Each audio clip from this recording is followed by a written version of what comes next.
Nebwoli kolota sigala nkwe kute mugamba mtebananga bagizi bashiba karungi eke swag mama. Yo, this is Bobby Wine straight from Uganda. Watari baby, mumutima kubera guchicha. Kuva gukona wetiti. Gukona wetiti. Gravity omutuje mukuje kujumbera ku ewaffe Uganda. So nawe subscribing ku YouTube channel yo olabe byakabiro nabyonna kyekimu.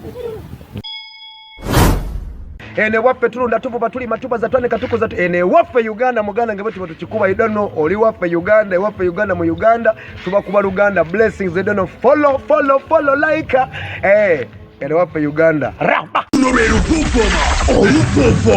family ya Kamiliyoni omuli Mayanja Palaso ne Wizo munange bekubidde ekyanja ng'entabwe yavudde ku mukazi sigenda genda mu mukazi kibe tebinkwatako wabulanze bwe nabitegedde nenkwata essimu yange kwe kwogerako n'omukulu yabatawuluza afande mubangizi ow'ekyanja ku poliisi nambuulira byonna amanya gange yenze afande mubangizi sizide wane ekyanja babadde bagenze kulabako mukwano gwabwe bagenze kumukyalirako ne basanyukamu oluvanyuma nempulira Kamiliyoni nga atandise kujerega mukulu we biki batandika ne balwana okuva polisi munegendayo nekola kine bataasa waliwo apasi ngabadde bagenze kukyalira ko mukwano gwe ndoza abantu babaddeyo banje ne bazukuka ne baraba kyekiri wagwero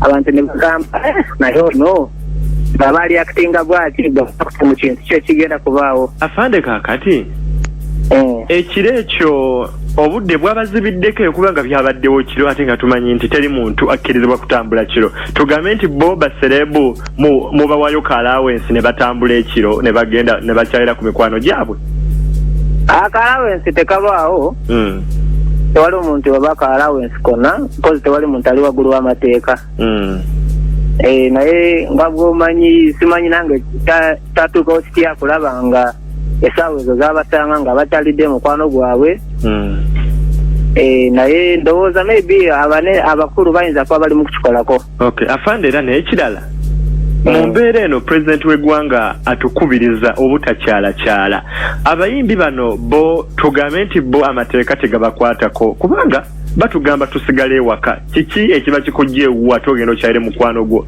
mu mbeera eno nga bw'olaba mu ggwanga bweri okutwaliza wamu buli gana amateeka buli omu yena gamukwatako kozi naffe nga poliisi naffe tetukulizibwa kutambula ku boda kutambula mu motoka kozi bw'oba otambula mu motoka ekitegeeza ogenda kusasaanya obulwadde kategeeze maybe gw'obulina oba maybe ogenda kusanga omuntu ali mu motoka abulina naye ndowooza abakulu bali mu kukikolako fandi bw'ona nsanga nze mukwano gwo ku ssaawa 9 nga ngenze anti ndi munnamawulire tonyigire ku liiso tekisoboka lansooga esaawa ziba ziweddeyo ababoda bonna balinako masaawa 8 afande nze siri wa boda nze ndi munnamawulire ate ndi mukwano gwo kati olaba n'ogwabaffe naffe nga poliisi naffe batugambye tewali kutambula ku boda esaawa ziweze saawa meka saawa 8 naffe tulinako masaawa 8 nogweba kati nogweba nze ng'omuntu nange ng'omusirikale nina boda eyange sobola kugibeerako nga saawa 8 zituuse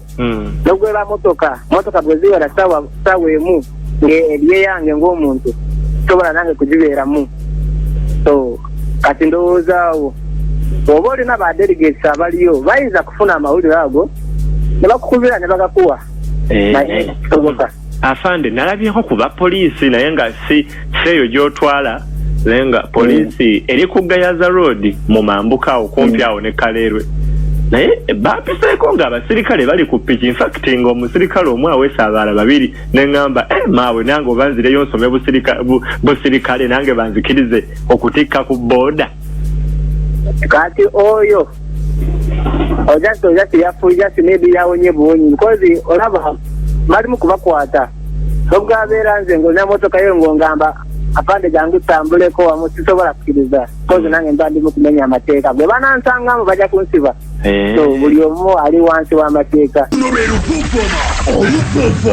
kati obuzibu abamu oluwalabu temulutegera bulungi tekati ate nsooka enzivuunula oluwalabu bannange tuluvuunule tulina kyakola tuluvuunule bakuluvuunula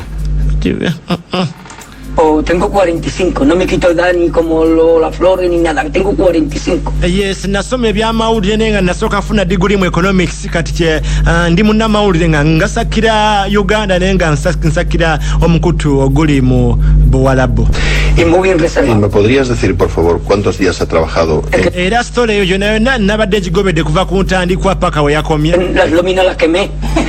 Nze mwennyini nabaddewo kubanga kyagenda otuuka nga ndi Uganda nga sinza kutambula komawo Saudi Arabia, so ndi mu Uganda eno. Esa que me dieron cuando trabajé. ¿Pero cuántos días en total? Kati okimanyi nti ekyo kyewakoze kisobola okusibya oba oliawo ne bakutta ensayo gy'oli obeesiga bulungi. Total, más o menos. Más o menos. Nedda tebasobola kunzita. ¿De 45 años has podido trabajar? Gwe tuli mu kalantini tebasobola kutta. ¿Un año? Tebasobola kubanga bali safe, they are lovely. 7 años. Bantu baaniriza buli omu. 7, por ahí ya nada más. Era okufa kwentya kumu mpozi ng'afunye corona. ¿Qué te pasó? Que... Kale tubuule kyabadde No te lo conté yo a ti. No me acuerdo. Que fue en Chipiona. Byatandika wayisewo kati omwezi mulamba basooka kugalawo masomero. Entré nuevo y me dio el cocinero, ¿usted pinche nuevo? Sí. Kati banamawulire naffe ne batuyita ne tugendayo tulabe kale byatusewo nga waliyo okugaba obuyambi. Olunaku olwasooka aba LDU bakubanga abantu kibooko. Resida, ¿no? Me han dicho que te diga resida. Nga bakuba buli omu, waliwo omukyala w'olubuto gwe bakuba nga tulaba. Nuevo. Naye nga president bwe yabagamba kukwasa amateeka si kuba bantu. In fact, ¿Qué día va a venir? Digo, hoy estamos mayo, hasta septiembre me ha dicho Pepe. Kati abantu bwe bayogera ennyo president bano abali bakuba n'abayita nti mulimbizi. ¿Y qué sabes tú hacer la cocina? Limpiaba el pescado, Buwalabu tetukyogera kubanga astagafulula. fregas, el arroz, o tú vas a estar aquí de pinche. Nti buli kimu e Uganda kyewuunyisa. Omukulembeze agamba kirala, bakola kirala. Kati okugeza. Pero como pasa el primer día, tekikuganda kusanga motoka ya polisi nga batuddeko bangi. mira, vamos a fregar todo lo que hay aquí. Naye ate nga be bagamba nti temukola ki temutuulako bangi. Y ya mañana hablaremos. Balina sika ze bagaba nti waliyo abantu essential services naye ate abasawo baali tebabawadde. Tú sabes que cuando coges un restaurante nuevo, todo limpieza. Kati mu disitulikiti y'Iganga waliwo omwana yafidde ku disitulikiti yawe wennyini kubanga yagenze wa RDC ng'asaba amwe permission atwale omwana mu ddwaliro. RDC namugamba sooka oleeta omwana mulabeko. Yabadde yakamutuusaawo wayise dakika nga 3 ate mbu RDC yabadde agenze kulya kyamisana. Mañana inaugural. Omwana n'afiiraawo. Ambulance yagenze otuuka bavuga ng'omwana mufu eyo katuveeyo. Mira, de eso empezamos. Kati nga tuli awo tugenda mu kibaita donations abantu abawaayo ebintu eri gavumenti okudduukirira abalwadde ba COVID-19. A las 11 de la mañana limpiar la cocina. Kino minisita yakikulira. Restaurante cerrado. Era ngono yabeera saa minisita prime minister office yekola ku bya disaster preparedness. En el invierno, para abrirlo en el verano, o hasta las 2 de la noche. Kakati bannamawulire babeerawo bangi aganye bukedde NTV, NBS, Al Jazeera bwe bagitaaje, CNN ne TV y'eggwanga. Naye ekyewunyisa fregando freidora. TV y'eggwanga yali ekyaweereza ate munnange TV n'ezikira ng'ensi yonna eraba president. Plancha de todo. Waliwo omukutu gwa private gukulembera mwita Aga Khan baguyita NTV. TV y'eggwanga ne bakyusa cameras ne batuuza mu NTV. Me dio el cocinero 20 paelleras. Guwali okirabyeko TV y'eggwanga ate neraga TV 2 waggulu UBC nga wansi NTV. ¿Sabes cómo estaba el país? Kugamba kyewuunyisa. Kakale ekyayisinga okwewuunyisa waliyo kampuni ennene. Era Mohosa perdía. Kampuni nga nnene nnyo naye nga yawadde ebintu ebyewuunyisa. Mohosa dice risita. Esto no se puede fregar sin en la peleta. Y además, digo, me duele ya la columna vertebral. De tanto agachar la pileta, fregando la olla y todo. Y eran... Waliwo kampuni zawaddeyo 500 million or 100 tons of rice. A las 2 de la noche dice, bueno, va a descansar ya. Se ha limpiado la cosa. Abalala bawaddeyo emifaliso, abalala bawaddeyo emmere, obuwunga obukalu Obunga is real. Cocina todo que mañana se inaugura el restaurante, coge la 20 paelleras esa, ahí estaban en su mojosa. Nekera waliyo bannabyabufuzi abawaddeyo president n'abasoma nga ba opposition ne basanyuka nnyo. La dejé amarrar, tal como me lo dijo, la tiré. Kati waliwo ekirala ekyewunyisizza nti president yabadde yeerabidde okusoma ate Supreme Leader of Certain Kingdom. Puse un palo. Kale bategeeza kabaka nti y se llegó a la cocina, eran las 2:30 de la noche. Vecina, ¿qué? Kati buli kimu nga kiwedde. La he hecho. Omukulu asoma omulala. Allí está, jefe. Ya, pues acuéstate que mañana a las 8. Kampuni endala nga ziwaayo ebintu. Te llamo para que vaya a recoger las paelleras. Y me acuesto en su. SK Mbuga n'awaayo tani zaana ez'emmere. Ya para abrir el restaurante que era el arroz. Ne tuteekinga. Y me llama el cocinero. Rupaleria Group n'ewaayo emmotoka empya pick-up. Abantu ne bakuba engalo. Cita, ¿qué? Ve por la paellera. Venga, que las 2 de la tarde ya están aquí. Miren, bañador. Waliwo Vivo Energy n'ewaayo siringisi obukadde 6 eno yeshero. La chancla. Todo despeinado porque no me dio tiempo nada ponerme la chancla. Bagamba ne kampuni ya olaba kampuni ya mafuta, kampuni ya oil n'ewaayo mmere tani yana. Y el bañador. Tebereza ani yazeko omulala. Voy a la playa, había subido la marea.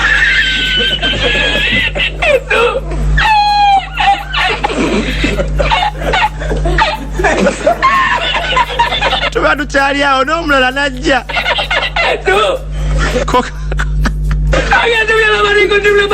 Okugulawo geeti.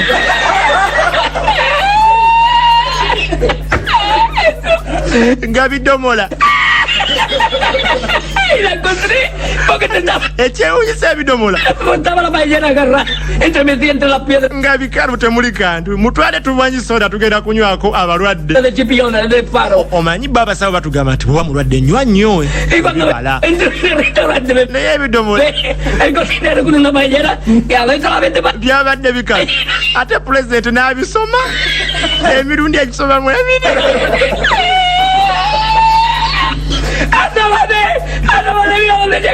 Kwegamba nze sikyaze Buwalabu kansigale mu Uganda kuba ejjudde ebintu ebisosa sikulimba buli kimu kibaamu okuseka n'ekyennaku nga kino kyoyinza butaseka naye tukyali awo nti ate emmere gye baleese ogaba ate nayo abakola mu ofisi ya minisita bagibbye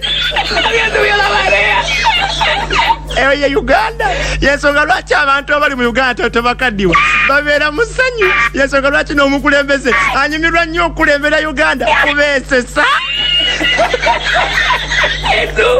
bino ndanga bira live ku TV.